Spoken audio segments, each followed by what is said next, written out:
আমাদের ভিতরে অনেকের মা নাই, অনেকের বাবা নাই, অন্ধকার কবর থেকে সন্তানের দিয়ে তাকায় দোয়ার আবদার জানায় আর বলে, ও সন্তান আমি মা বড় অসহায়, বালিশ নেই, বিছানা নেই।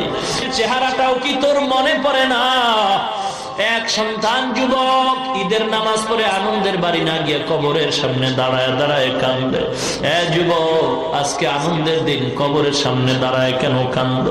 যুবক ডাক দিয়া কয়, আমার কপাল মন্দ, গত ঈদে আমার মা বাবার নিয়ে আনন্দ করেছি, এই ঈদে আমার মা নাই, আমার বাবা নাই। কত আদর করতো আমার মা, যত রাত্রি হইতো ঘরে গিয়া যায় ছোট্ট আওয়াজে একটা মা বলে ডাক দিতাম, দরজা খুলতে আর দেরি হতো না। মা দেরি হলেও বারবার মোবাইল করতো,